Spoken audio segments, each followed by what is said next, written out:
Mapagpalang araw po sa iyo at sa mga kapwa ko listener, Sir Kamisteryo. Napili ko lang na ibahagi sa iyo ang aking kwento dahil gusto ko na balang araw ay mai-animate mo rin po ito. Pero namiss ko lang din po yung tipong nagnanarrate ka pa lang po ng mga kwento noon. At nakakalibang at relaxing lang makinig habang nagtatrabaho o nagpapahinga. At di ko kasi kailangan tignan dahil narration nga ito at hindi naman animation na pag hindi ka sumubaybay ng nood ay maaaring may makaligtaan kang detalye. Anyway sir, ako nga po pala si Net, short for Neptali.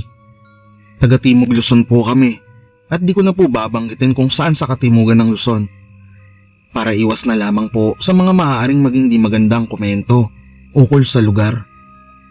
College level na po ako nung mga panahon na ito. Mga back to year 2015. Ako, si Jella, Ana, Kriza at Art. Ang talagang magbe-best friend at laging magkakasama sa kahit saan. Although may mga other friends kami, pero iba pa pag talagang kaming 5 lang ang magkakasama. Nalalapit na ang pista sa baryo namin nung mga panahon na ito at excited kami as usual. Lalo sa unang gabi ng baylihan o pasayaw sa baryo na idinaraos sa mga covered courts o kahit open court pa yan basta may malaking space na maaaring pagdausan ng pasayaw na kalimitan ay kailangan talaga ng malalaking espasyo dahil sa mga naglalaki ang sound system o mga speakers na ipinupuwesto sa bawat sulok ng sayawan. Pero ako ay may halong kaba dahil nais ko nang magtapat kay Jella na gusto ko siya at iniibig ko na siya at ititsyempo ko ito sa pagkakataon na maaya ko siyang maalap o maisayaw. Pre, may susot ka na ba mamayang gabi para sa baylihan? Oo naman pre, meron na. Ako pa ba? Ha? Pre, parang ayaw mo na halos bitawan sa pagkakakabay si Jella kanina. Halatang halata ka na, pre. Sorry naman, pero parang ayaw ko na siyang nalalayo sa akin. Nakakalungkot pag magkakaiba ang section natin sa ibang subjects. Saka, pre, magtatapat na din ako sa kanya mamaya. At plano ko, pag inaya ko siyang sumayaw doon ko sasabihin. Maganda yan pre. Support lang ako sa'yo. Kaya mo yan. Lumipas ang maghapon at nakaugalian na namin na kina Kriza magpalipas ng oras mula alas 8 ng gabi. Pagkakain ng hapunan ay pumupunta na kami kina Kriza at doon magpapalipas hanggang alas 10 ng gabi. At saka sabay-sabay na pupunta sa baylihan sa gilid ng barangay outpost at malapit sa Campo Santo o sementeryo sa Katagalugan. Pagdating namin ay kailangan magbayad ang lalaki ng 5 piso para sa entrance fee at 2 pesos naman sa babae. Mas mababa sa babae dahil sila kasi yung isinasayaw ng mga lalaki. At mas tumataas naman ang entrance fee kapag mismong fiesta na. Nagiging 15 pesos sa lalaki at 5 piso sa babae. Pero minsan wala nang bayad ang mga babae dahil nga sila ang ipinunta ng mga lalaki sa baylihan. Kaya sila ang halos libre na lamang sa baylihan. Napakarami na agad na tao o mga kabataan ng tagpong iyon sa baylihan. Maaari din namang makibayle ang mga may edad na hanggang sa mga as in senior citizens na nga. Pero meron talaga kasing designated time o schedule para sa kanila para sa pagbabayle ng mga matatanda. Pero kung gusto nilang makihalo sa mga kabataan ay nakadepende na lamang iyon sa kanila. Kaya kahit papaano ay nagiging pahinga naming mga kabataan ang pagbibigay ng DJ sa mga matatanda ng kanilang oras para makasayaw. Kahit papaano sa tugtugan na naaayon sa edad nila tulad ng pantungina at di tulad ng sayaw sa amin na yugyugan talaga ang mga tugtugan tulad ng Bilog na naman ang buwan at Tahong ni Carla na maaaring tugtugan sa mga baylihan. Makatapos pa nga ang mga iba't ibang rakrakan at tugtugan ay nakahugot na rin ako ng lakas ng loob upang ayain at isayaw si Jella sa tugtog na memorable sa akin. Ang King and Queen of Hearts. Di ko makakalimutan, sir, kasi isa tong tugtog na to sa mga memorable songs pagdating sa usapang love life ko. Jella, pwede ba kitang maisayaw? Oo naman. Sure yan, tara. Sobrang lakas ng tibok ng puso ko ng mga oras na yun, Sir Kamisteryo. Grabe, kabang-kaba ako na para bang mapapaluhod ako at nangihina ang tuhod ko na para bang mabubuwal na ako. Pero mas tinatagan ko lang talaga at bumilang pa ako ng papaatras. 5, 4, 3, 2, 1. Jella, gusto ko lang sabihin at malaman mo na gusto kita. At mahal na kita, Jella. Sa totoo lang, kabang-kaba ako pero sobrang iniluwag ng dibdib ko na dahil naamin ko na sa'yo. Pero sana, Jella, kung di mo man ako gusto ay sana wag tayong magbago sa isa't isa, ha? At sana hindi mo ko iwasan, Jella. Sana di magbago ang pagkakaibigan natin dahil sa mga nasabi ko ngayon. Kinakabahan lang talaga kasi ako, lalo't wala kang kibo. Nep, wala namang kaso yon. Pero di pa talaga kasi ako allowed sa parents ko na mag-boyfriend. Kasi nga, bukod sa bata pa tayo ay di pa tayo tapos sa pag-aaral natin, Nep. Pero hahayaan kita, Nep, na ipakita at iparamdam yung sinasabi mong pagmamahal. At di kita pipigilan sa pag-express ng feelings mo, Nep. Ituturing ko na din na pangliligaw mo yan. At sana ay wag mo ako mamadaliin, Nep, ha? Sana ay handa kang maghintay sa kung kailan tayo pwedeng maging tayo. Ano ka ba, Nep? Natatawa ako sa mukha mo. Ang pula mo, saka wag ka namang masyadong kabahan. Ako lang to. Angela, napasaya mo ako sa sagot mo. At least, may pag-asa ako at hahayaan mo ako na iparamdam ko sa'yo kung gaano ka ka-espesyal sa akin at maaari akong manligaw. Sorry, Jella. Sobrang kinakabahan ako at talagang sobrang nanginginig ang tuhod ko. Sorry. Habang kami magkausap ni Jella, Sir Kamisteryo, ay napansin ko rin na may isang misteryosong lalaki ang nasa di kalayuan na nakatungo. Pero nakatingin lang sa dako kung saan nandoon kami. Nakaupo siya dun sa hagdan ng court, dun sa bleacher. Kaya mukhang nakatingin ng matalim sa dako namin dahil nga nakayuko ito. Tapos nakatingin ang mga mata diretso sa amin. Di ko masabi that time, sir, na sa amin siya talaga nakatingin dahil nga may kalayuan siya sa amin. Pero dahil sa mga mangyayari o nangyari, ay tiyak ko na sa amin nga siya talagang nakatingin. Dilingid sa kaalaman ko na may mga iba pang manliligaw itong si Jella. Isang taga-kabilang baryo, may kaeskwela, at may ibang kabaryo. Pero hindi sila totally nakakaligaw ng maayos.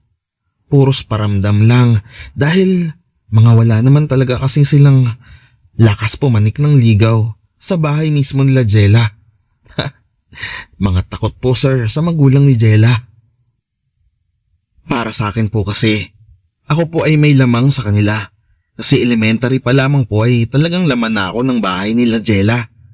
Sabi ko nga po, ay kaming 5 nila Jella, Ana, Kriza at Art ay sadyang magbe-best friends na noon pa. Halos noong kinder ay magkakakilala na kami at magkakaklase at noong elementary ay nahahayaan na po kami ng aming mga magulang na makalaro sa bawat mga bahay-bahay pero mas madalas kina Kriza at Jella. Kaya naman sir, talagang may laban ako sa puso ng magulang ni Jella. Dahil kilala na nila ako since mga bata pa kami at uhugin pa nga. Usapan namin ng mga barkada ay maghihintay lamang kami kay tatay dahil siya ang susundo sa amin by at least 2 a.m. at susunduin kami sa tapat ng barangay outpost. Dahil si tatay isa sa mga barangay tanod po ng aming baryo at kakilala din ng mga magulang ng mga best friends ko dahil ultimong sila po noon ay magkakaibigan din dahil talagang lihitimo at purong taga-baryo talaga kami. Sakto naman sir kamisteryo, napauwi na din kami by 1:45 a.m. at palabas na kami sa baylihan nang makita namin si tatay. Nadala ang patrol at may kailangang ihatid sa provincial hospital na isang lalaki na nasaksak sa tagiliran na maaari sigurong napagtripan ng ilang mga kalabang grupo. Hindi po talaga nawawala sa baylihan ang minsan talaga ay may mga riot o nakakabanggaan o napagtitripan at nakakainitan. Normal na po ito sa kung tutuusin. Pero naantala ang aming pag-uwi at nakita din naman kami ni tatay nang papunta na kami sa outpost. Kaya sinabihan niya kami na hintayin ang pagbalik niya at least by 3 a.m. Kaya nagpasya na lamang po kami sana na bumalik sa baylihan that time. Hanggang isang lalaki ang mapula ang mata na halos kaidaran lang din po siguro namin ang biglang humarang sa aming dinadaanan. Magre-react pa sana kami sir kamisteryo ni Art dahil ang kursunada nitong lalaki ay sina Jella at ang iba pa naming mga tropang babae. Magre-react kami para ipagtanggol sila kaya pumaharap kami at inilagay namin ang mga babaeng tropa sa likod. Ngunit nang makita namin sa likod nitong lalaking namumula ang mata, ay may 6 pa siyang mga kasama sa likod niya. Nahalatang mga lasing din at mukhang mga di talaga gagawa ng mabuti kaya naman naisipan namin na bumalik sana sa barangay outpost. Pero pagbaling namin sa likod ay may halos 7 o 8 pang lalaki kami na nakita. Sa madaling sabi ay napapalibutan na nila kami at papalapit na sila sa amin. Kaya hindi ko na din maubos maisip pero parang naging synchronize yung mga paa namin o naging iisang paa na lamang ang mga paa namin na kumilos ng pare-parehas at sabay-sabay na tumakbo sa kanang bahagi ng daan kung saan may masukal na talahiban patungo sa isang palayan at papunta rin ito sa isang paaralang pang-elementarya na may mababang pader sa likod kung saan ay dito din talaga kami dumaraan noon kapag nagsho-shortcut kami pauwi sa kanya-kanyang mga kabahayan namin. Ngunit may kalayuan ito na halos 30 minuto na paglalakad kung hindi hihinto. Kabisado namin ang daan na ito kaya kami ay malakas ang loob na dito kami pare-parehas na tumakbo. Di naman kami naging tamang hinala lang dahil sadyang umahabol ang mga lalaki sa amin at di na din para makipagbanatan kami ni Art. At magtapang-tapangan pa para lang masabing lalaking lalaki kami. Alam naman namin ang kaibahan ng salitang pagtatanggol at salitang pagpapatiwakal. Hindi namin alam kung sino ang mga ito sir. Pero dahil mukhang lito sila sa daanan na tinatahak namin ay nakakasigurado kami na mga dayo lang ang mga lalaki na humahabol sa amin. Kung kaya't nakita namin na malaking advantage ang kaalaman namin sa aming sariling lugar. Nagulat lang din ako dahil napakabilis pa rin palang tumakbo at magsitakbo ng mga tropa kong babae at sadyang nagpapahuli lang kami ni Art dahil gusto namin na nakikita talaga namin ang mga kaibigan namin sa una namin at sure kami na ligtas sila. Nang bigla na lamang kaming nagulat dahil nagsihintuan sina Jella sa pagtakbo at nang makita namin ang lalaking May mga literal na mapupula at tila nagliliwanag na tila ba nagbabaga ang mga mata nito. At nakakatakot ang lakas ng hinga o kung anumang ungol ang ginagawa nito na tila ba parang isang tigre o leon. Nang makita ko ng maayos ang itsura ng lalaki, ay laking gulat nga din ang nabanaag ko kay Jella na ito rin yung parehas na lalaki na nakatingin ng matalim sa amin kanina habang kami ay nagsasayaw sa court.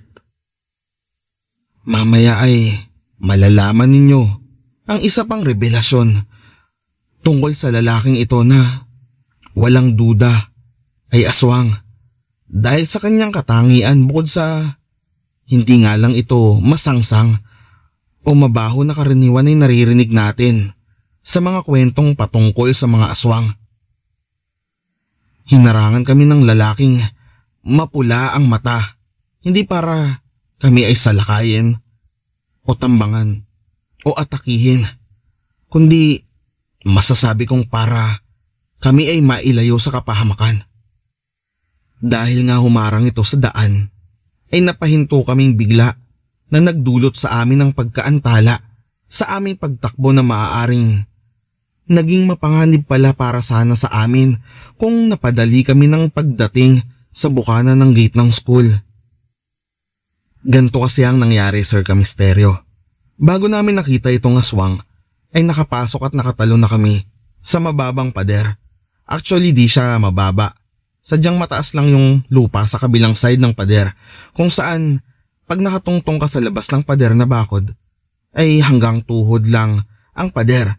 Pero once na tumalon ka na sa loob ng paaralan ay lagpas tao ito.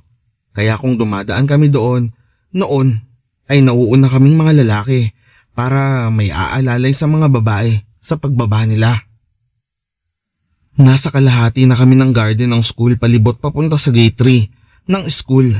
Papunta naman sa gate 1 para doon kami mag-over the bakod ulit at malayang makakalabas.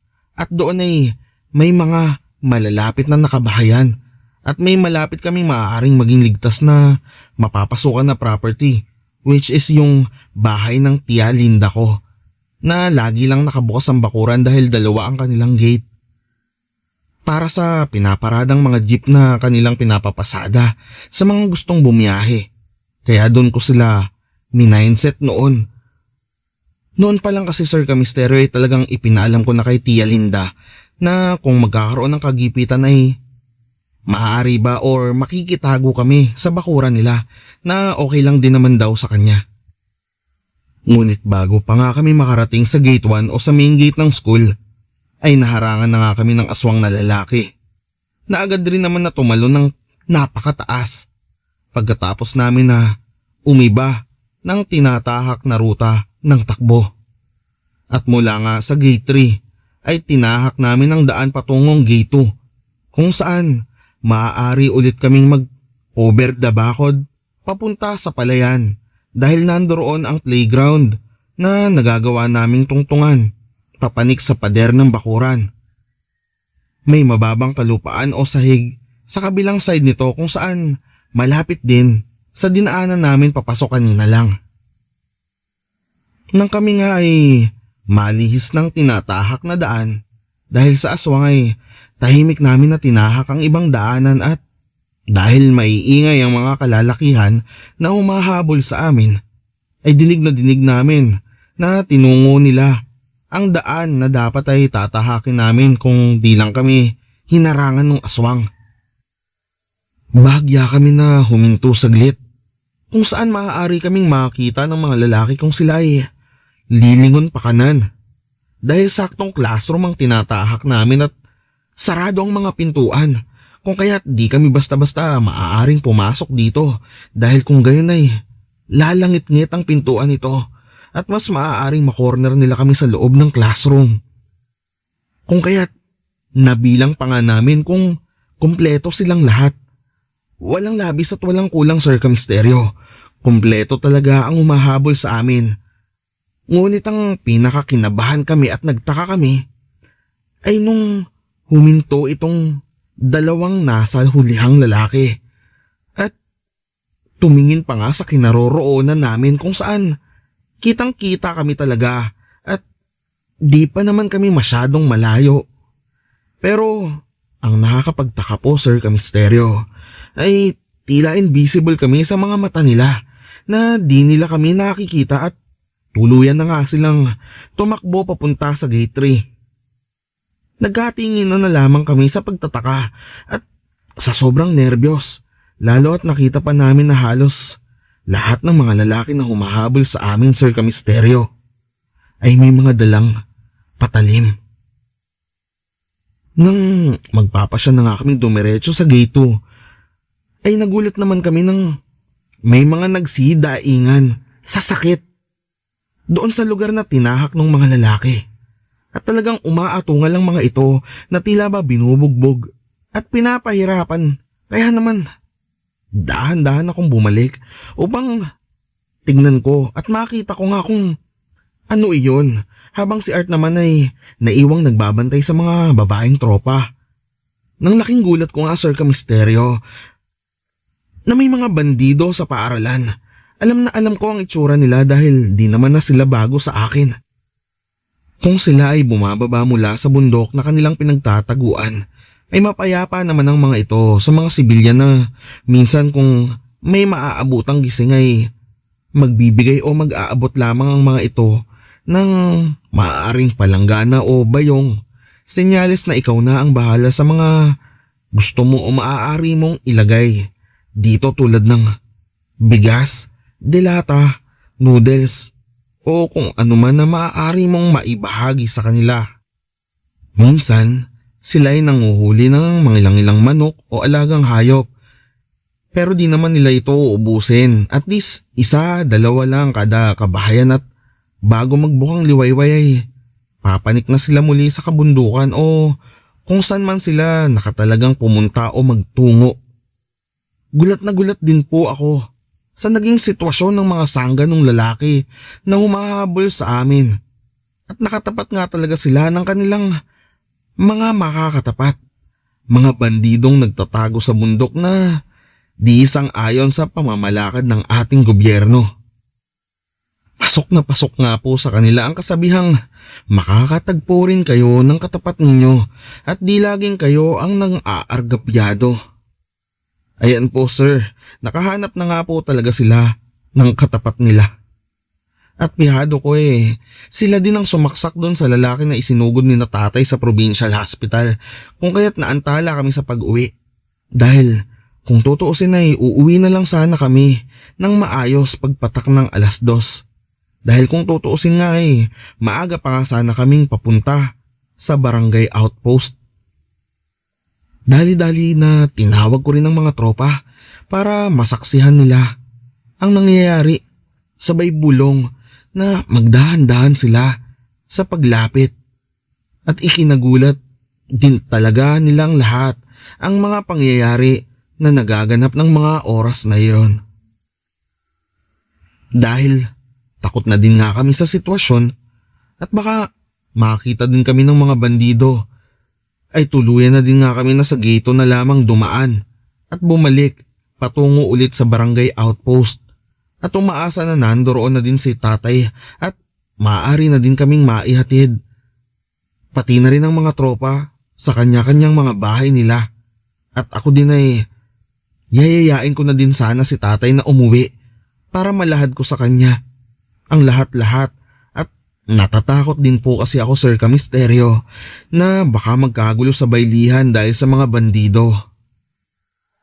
Pagbalik nga po namin ay agad kong nakita ang orasan sa outpost at si tatay na rin na nando na at naninigarilyo na pansin na naghihintay talaga sa amin at palingalinga.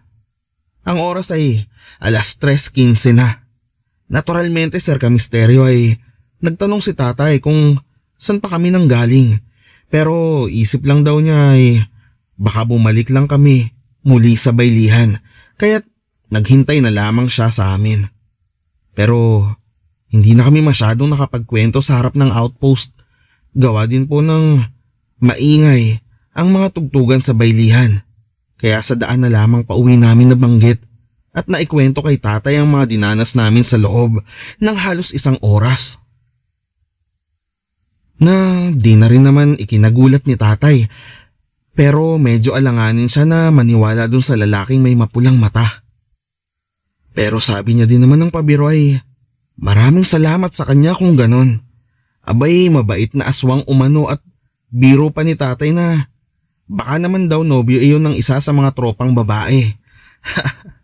Naagad naman akong napatingin kay Jella na mukhang tinamaan sa sinasabi ni tatay.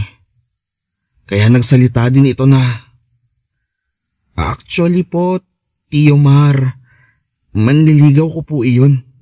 Pero matagal na po iyon. Halos 16 pa lamang po ako nung huling nakita ko siya. Doon po sa baryo nila Lola."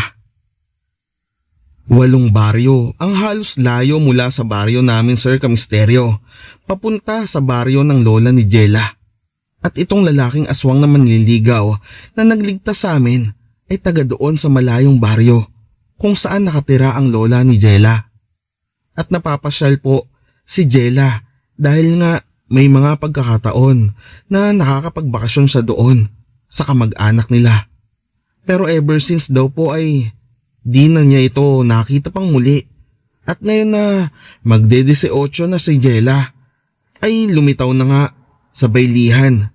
Ngunit dahil nga sa layo ay di niya ito nakilala. Ito po yung revelasyon na sinasabi ko po kanina tungkol dun sa aswang, Sir Kamisteryo. Karibal ko pa pala yung aswang na iyon. Pero at least salamat na din sa kanya dahil iniligtas niya kami. Pati na din po ako. At mukhang gumamit pa ito ng sabulag laban sa mga sanggano na humahabol sa amin.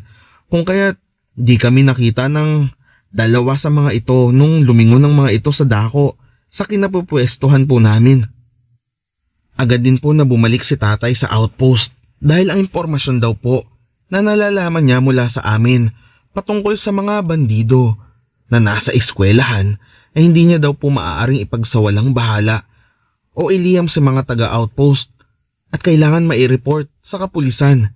Kaya nagkaroon po kahit papaano ng paghahanda ang lahat at timbre lang po ang hinihintay kung sakaling magkakaroon ng di magandang pangyayari dahil sa mga bandido. Ngunit natapos na din po ang baylihan ng bandang 4 o 5 nang wala naman pong kaguluhan na nangyari.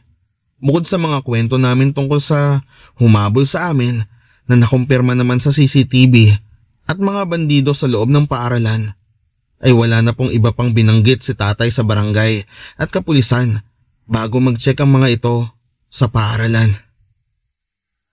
Medyo kinakabahan pa nga daw umano si tatay dun sa parte ng kwento namin tungkol sa bandido na bumugbog sa mga kabataang lalaking sanggano dahil baka daw di naman kami sigurado na bandido ang mga iyon. Pero tiwala naman si tatay sa amin at lalo sa akin. At nanindigan si tatay na may bandido sa paaralan. Tinungo naman ng mga kapulisan ng eskwelahan ng palihim at armado. Ngunit wala na din namang senyalis ng mga bandido doon. Ngunit ang mga naiwan na lamang nitong pinagsigarilyuhan at mga bugbog saradong mga lalaki na halos tila di na daw makatayo at makaalis sa lugar dahil nga sa mga bugbog sarado ang mga ito at itinali pa nga ng mga bandido palibot doon sa flagpole ng eskwelahan. Nang makita daw ng mga sanggano ang mga pulis ay astang mga kawawa pa umano ang mga ito at nagsisiiyakan pa nga na halos kandatulo pa nga daw umano ang sipon. Pero dahil nga sa kwento namin at ebidensya sa CCTV na pagharang nila sa amin, pagtambang at paghabol sa amin ay natukoy din sa CCTV ng court sa kung saan sa di kalayuan ay makikitang sila din ang tumambang sa kawawang lalaki at isa sa kanila ang sumaksak dito. Yung leader nila na una naming nakita na mapula ang mata na mukhang nakabatak na dapat ay papalagan namin ni Art. Pero dahil nga may mga kasama pala ito sa likod niya, ay di na kami umalma at inisip na lamang namin ang mga tropang babae. Sa huli, bagsak pa nga sa kalaboso ang mga sanggano na tigamalayong baryo umano at sangkot pa nga ang iba sa kanila sa mga pagnanakaw, pangbubugbog at pananaksak. Di natin alam, baka nakapatay na din ang mga ito. Lahat umano ay nasa wastong gulang at di naligtas sa pagkakakulong. Habang tinatype ko itong kwento, Sir Kamisteryo, ay kasama ko ang ex-girlfriend ko na si Jella. At kinukulit pa nga ako dahil sa mga kakaibang nangyari sa love story ko. Sa love story pala namin. Pero, opo Sir Kamisteryo, kami din po ang nagkatuluyan. In fact, hanggang ngayon po, ex-girlfriend ko nga po pala siya kasi asawa ko na po siya ngayon. At 2 na po ang anak namin ni Jella. Parehas po kaming nakapagtapos ng sabay pero ngayon lang po namin aaminin na sumuway po kami sa magulang niya at nilihim ang pagiging magnobyo at magnobya namin sa loob ng halos 9 na taon, sir. Pero kahit ganun pa man po ay sinikap naman po namin na ilagay sa tama ang relasyon namin at i-priority ang mga dapat i-priority. Kaya matagumpay pa rin po kaming nakagraduate at the same time na inspirasyon namin ang isa't isa. Ipakikinig po namin ito sa kanila, sir, sa mga magulang po namin pag nanarrate mo na po. At kung mabibigyan po ng pagkakataon ay ipapanood naman po namin kung siswertehin na mapili nyo po na mai-animate, Sir Kamisteryo. Request lang po, sir, ha? Sana po ay pamachuhin mo naman po ako sa teenager looks ko at kahit papano ipaputiin. De joke lang po. Maputi naman na po ako sa ngayon kaso po di na macho, sir eh. Katawang tatay na po kasi ako pero walang regret, sir, kasi sobrang masaya kaming nabubuhay. Masayang may buhay pamilya na po kami. At sa mga magtatanong kung nasaan o anong balita sa naging karibal kong aswang kay Jella, ay mula nung unang makita namin siya sa baylihan hanggang sa ngayon po ay wala na po kaming naging balita pa sa kanya at hindi na rin naman po namin siya nakakita pa ever since. Pero ang masasabi lang po namin sa kanya ni Jella on behalf na rin po ng aming mga magtutropa, maraming salamat sa iyo, brother, at sana ay ituloy mo lang yung kabutihan sa puso mo. At sana ay masaya ka na din sa buhay mo. At sana ay masaya ka na din at may pamilya na. Hanggang dito na lamang po ang kwento ko, Sir Kamisteryo. Maraming salamat in advance at best regards na rin po kina Ana, Kriza at Art.